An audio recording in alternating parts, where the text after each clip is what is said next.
नमस्कार, मैं हूं नीरज पटेल और आप देख रहे हैं नेशनल जनमत। हैरत होती है मुझे इस समय के तथाकथित मुख्यधारा के मीडिया और उसके चाटुकार पत्रकारों को देखकर। एक तरफ जहां ये सरकारों की फेस सेविंग में लगी रहती है, वहीं दूसरी तरफ अगर इनके प्रिय नरेंद्र मोदी की सरकार पर किसी ने भी सवाल उठा दिए तो भले ही वो पूर्व सैनिक हो, भले ही उसने देश के लिए तमाम युद्ध लड़े हों, ये सीधे सीधे उस पर सवाल उठाने से बाज नहीं आते हैं। भारत और चीन के बीच में गालवन घाटी में जो कुछ भी हुआ, मई से ही तमाम सारे रक्षा विशेषज्ञ उस बात पर बड़े बड़े कमेंट्स लिख रहे थे, ट्वीट कर रहे थे, यहां तक कि तमाम सारी वेबसाइट्स में लेख भी लिख रहे थे। इसलिए कि ये अपने आप को मुख्यधारा का मीडिया कहने वाला ये गोदी मीडिया उन लोगों को सीधे तौर पर नहीं दिखाता है जो सरकार पर किसी भी बात को लेकर सवाल उठाते हैं। इन रक्षा विशेषज्ञों की बातों को नजरअंदाज करने का नतीजा ये रहा कि भारत को अपने 20 जाबाज सैनिकों की शहादत देनी पड़ी, जबकि ये लोग लगातार मई माह से ही सवाल उठा रहे थे कि धीरे धीरे चीन भारत की सीमा के अंदर पैर पसार रहा है। लेकिन ये गुलाम हो चुका गोदी मीडिया इस बात पर लोगों का ध्यान ही नहीं जाने देता। अगर कोई भी रक्षा विशेषज्ञ, पूर्व सैन्य कर्मी, पूर्व राजनयिक इन सारी बातों पर सवाल उठाता है तो ये सीधे सीधे उसको देश विरोधी साबित करने की कोशिश करने लगते हैं। एक चैनल है जिसका मालिक है अर्णव गोस्वामी, रिपब्लिक टीवी नाम से चैनल लेकर के आता है।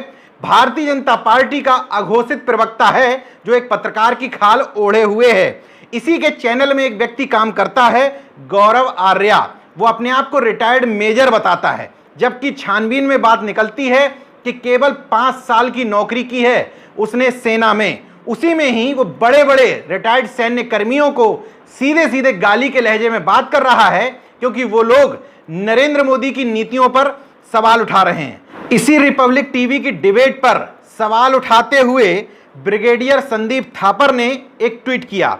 उन्होंने लिखा कि मैंने रिपब्लिक टीवी का प्रोग्राम देखा, उसमें अजय शुक्ला जो पूर्व सैन्य कर्मी हैं, 16 मिनट के शो में अजय शुक्ला का नाम 49 बार लिया गया।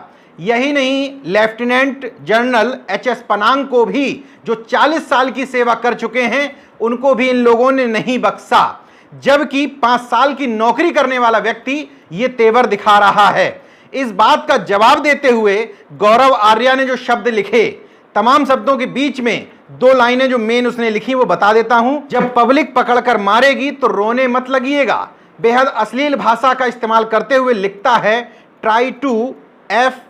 के with your pop you joker.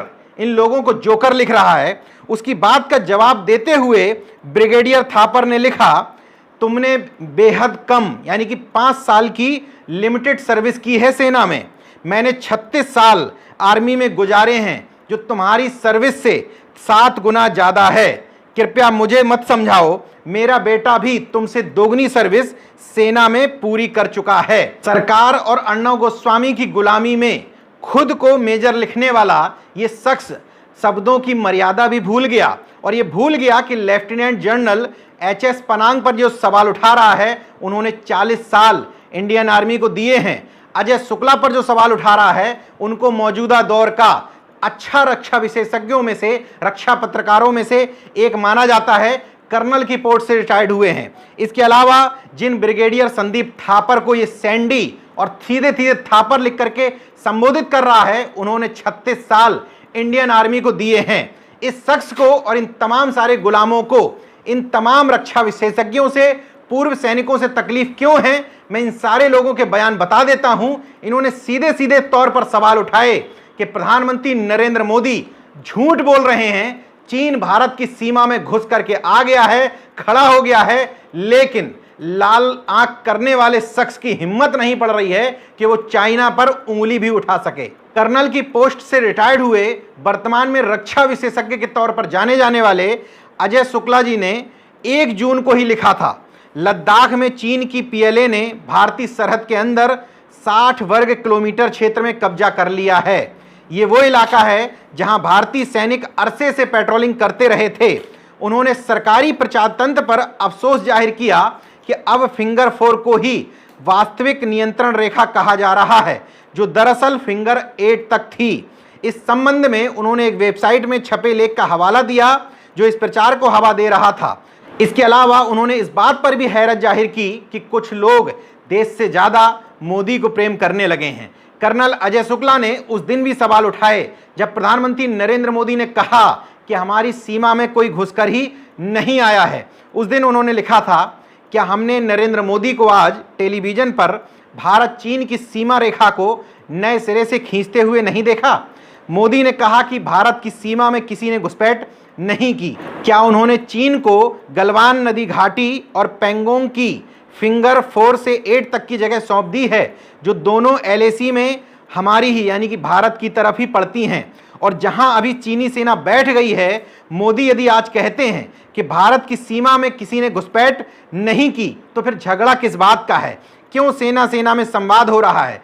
क्यों कूटनीतिक बातें चल रही हैं? सेनाओं के पीछे हटने के मायने क्या हैं? क्यों 20 सैनिक मारे गए हैं? उन्होंने ये भी सवाल उठाया, भारत के 20 सैनिकों ने भारत की सीमा में घुसाए घुसपैठियों को पीछे खदेड़ने के लिए अपने प्राण गंवाए हैं, लेकिन मोदी कहते हैं कि भारत की सीमा में कोई आया ही नहीं है। तब उन सैनिकों ने जान क्यों गंवाई, कहां गंवाई? क्या मोदी चीन की बात ही नहीं दोहरा रहे हैं? चीन कह रहा है कि भारत ने चीन में घुसपैठ की थी। अगर प्रधानमंत्री नरेंद्र मोदी ये कह रहे हैं कि हमारी सीमा में कोई नहीं घुसा है, तो आखिर इन लोगों को चीन से लड़ाई क्यों लड़नी पड़ी और हमारे 20 सैनिक शहीद क्यों हुए? रिटायर्ड लेफ्टिनेंट जनरल प्रकाश मेनन ने कहा, मोदी ने समर्पण कर दिया है और कहा कि कुछ हुआ ही नहीं है, भगवान बचाए। उन्होंने चीन की बात को ही दोहराकर राष्ट्रद्रोह नहीं किया है। इसमें कानूनी संवैधानिक स्थिति क्या है, कोई बताए। मेजर जनरल संदीप थापर, जिनका सैंडी थापर के नाम से अकाउंट है, उन्होंने लिखा, तो ना कोई अतिक्रमण हुआ, ना किसी भारतीय चौकी को गंवाया गया। हमारे लड़के चीन की सीमा में घुसे थे उन्हें खदेड़ने के लिए। यही तो PLA कह रही है। हमारे बहादुर 20 जवानों के बलिदान पर महज 48 घंटों में पानी फेर दिया गया, शर्मनाक। यही तकलीफ इन लोगों को retired lieutenant general HS Panag साहब से है, जिन्होंने 40 साल तक इंडियन आर्मी को अपनी सेवाएं दी। उनसे तकलीफ ये है कि उन्होंने एक आर्टिकल लिखा, India's finger have come under Chinese boots, Bharat की उंगलियां चीन के पैरों तले आ गई हैं। इस आर्टिकल में उन्होंने लिखा, भारत के 3 अलग अलग इलाकों में चीन के सैनिक करीब 40 से 60 स्क्वायर किलोमीटर तक अंदर आ चुके हैं। ऐसी मजबूत स्थिति में चीन मोलतोल करेगा और कोशिश करेगा कि वह ऐसी शर्तें रखे जो कि भारत के लिए स्वीकारना मुश्किल नहीं बल्कि बेहद मुश्किल हो। इसके अलावा समय समय पर उन्होंने इस बात पर सवाल उठाए कि प्रधानमंत्री नरेंद्र मोदी की सरकार की नीति चीन के प्रति स्पष्ट नहीं है, और नरेंद्र मोदी चीनी सेना का जो कह रहे हैं कि भारत की सीमा में घुसी ही नहीं, इस मामले में भी उन्होंने सवाल उठाते हुए कहा था कि भारत की सरकार झूठ बोल रही है और बहुत कुछ छुपाने की कोशिश कर रही है। इसी तरह की तकलीफ इन लोगों को पूर्व आर्मी अफसर प्रवीण साहनी से भी है, क्योंकि उन्होंने लिखा था, भारतीय सेना के पास हथियार नहीं थे और ये बात चीनी सेना बखूबी जानती थी। वे हमारे जवानों को मारने के लिए पूरी तरीके से तैयार थे। ये असंभव है कि फ्रंट लाइन के हमारे सैनिक आत्मरक्षा के लिए नदी में कूदेंगे लेकिन हथियार नहीं उठाएंगे। सबसे ऊंचे स्तर पर बैठा कोई शख्स झूठ बोल रहा है। ना तो chief of defence staff general Rawat और ना ही विदेश मंत्री एस जयशंकर प्रसाद इस विवाद को पूरी तरह बयां कर सकते हैं। पूर्व राजनयिक केसी सिंह से भी इन लोगों को यही तकलीफ थी। उन्होंने लिखा था कि विदेश मंत्री एस जयशंकर की अदूरदर्शिता इस मामले में सबसे बड़ी हानिकारक साबित हुई है। उन्होंने इतिहास को साझा करते हुए लिखा, माओ की लेट लिप फॉरवर्ड पॉलिसी 1962 में भयानक असफलता के साथ खत्म हुई थी। लाखों लोग भूख से मर चुके थे। चीन में माओ के नेतृत्व पर सवाल उठाए जाने लगे थे। सी जिनपिंग भी उसी तरह की मुसीबतों का सामना कर रहे हैं। अगर चीन में भारत के पूर्व राजनयिक रहे और वर्तमान विदेश मंत्री यह नहीं देख सके और PM मोदी को सतर्क नहीं कर पाए तो क्या उम्मीदें रखी जाएं। ब्रह्मा चेलानी जो भारत सरकार के नीति सलाहकार समूह के सदस्य रह चुके हैं, उन्होंने 20 सैनिकों की शहादत का जिम्मेदार केंद्र सरकार को मानते हुए लिखा था, चीन की रणनीतिक किताब कहती है कि चोरी से किसी दूसरे देश के इलाके पर कब्जा करो और दावा कर दो। यही तो चीन कर रहा है। वो भारत के हिस्से पर कब्जा करके कह रहा है कि ये हमारे कब्जे में था। भारत को सोता हुआ देखकर चीन ने गलवान घाटी पर कब्जा किया, पहली बार इस इलाके पर अपना दावा जताया है। चेलानी ये भी लिखते हैं 1962 के युद्ध के बाद से गलवान घाटी में चीन ने घुसपैठ नहीं की थी। भारत ने इस इलाके को असुरक्षित छोड़कर बड़ी कीमत चुकाई है। यहां तक लिखते वो तो ठीक था, लेकिन जिस दिन गलवान घाटी में झड़प की खबर सामने आई थी उस दिन चेलानी ने ट्वीट किया था, अप्रैल के आखिरी और मई के शुरुआती हफ्ते में चीन ने भारत के हिस्से वाले लद्दाख क्षेत्र के कुछ खास सीमाई इलाकों पर कब्जा कर लिया था। न्यूयॉर्क टाइम्स की एक खबर के मुताबिक भारत के 647 स्क्वायर किलोमीटर इलाके पर चीन कब्जा कर रहा है। मैंने ये चुनिंदा उदाहरण बताए हैं। तमाम सारे रक्षा विशेषज्ञ, पूर्व सैनिक लगातार भारत सरकार की नीतियों पर सवाल उठा रहे हैं, लेकिन ये गोदी मीडिया आपको वही सोचने पर मजबूर करता है जो ये चाहता है। इसी को गोदी मीडिया की एजेंडा सेटिंग कहते हैं। गोदी मीडिया ये नहीं बताता कि आप किस ढंग से सोचें, लेकिन ये जरूर मुद्दा तय कर देता है कि आप किस बारे में सोचें।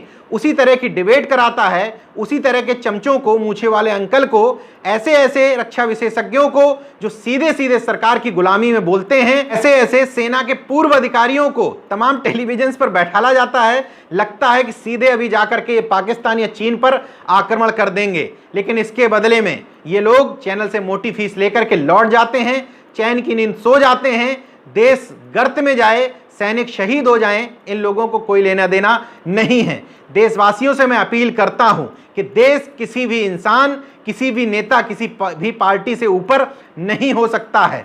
पार्टियां बदलती रहती हैं, प्रधानमंत्री बदलते रहते हैं, लेकिन इन लोगों की गुलामी के चक्कर में हमारे सैनिकों की शहादत को जाया नहीं जाने देना चाहिए। इसलिए मैं आप लोगों से अपील करता हूं कि वास्तविक में आंखें खोल करके इन सच्चाइयों को देखिए। लगातार आप लोगों को भ्रम की स्थिति में डाला जा रहा है, और सबसे बड़ी हैरत की बात यह देखिए कि सैनिकों की शहादत के जिम्मेदार जो लोग हैं वो उसका राजनीतिक लाभ भी ले लेते हैं। इससे पहले बालाकोट एयर स्ट्राइक का मामला रहा हो, पुलवामा में 40 से ज्यादा सैनिकों की शहादत का मामला रहा हो, इन लोगों ने लोकसभा के चुनाव में उसका बखूबी इस्तेमाल किया। अब भी बिहारी राजनीति के नाम पर, चूंकि बिहार में चुनाव होने हैं, तो झूठ बोल करके ये लोग बिहार को इस तरीके से प्रभावित करने की कोशिश कर रहे हैं कि फिर से वहां से वोट दूह लिए जाएं। देखते रहिए नेशनल जनमत, जागरूक और सजग बने रहिए।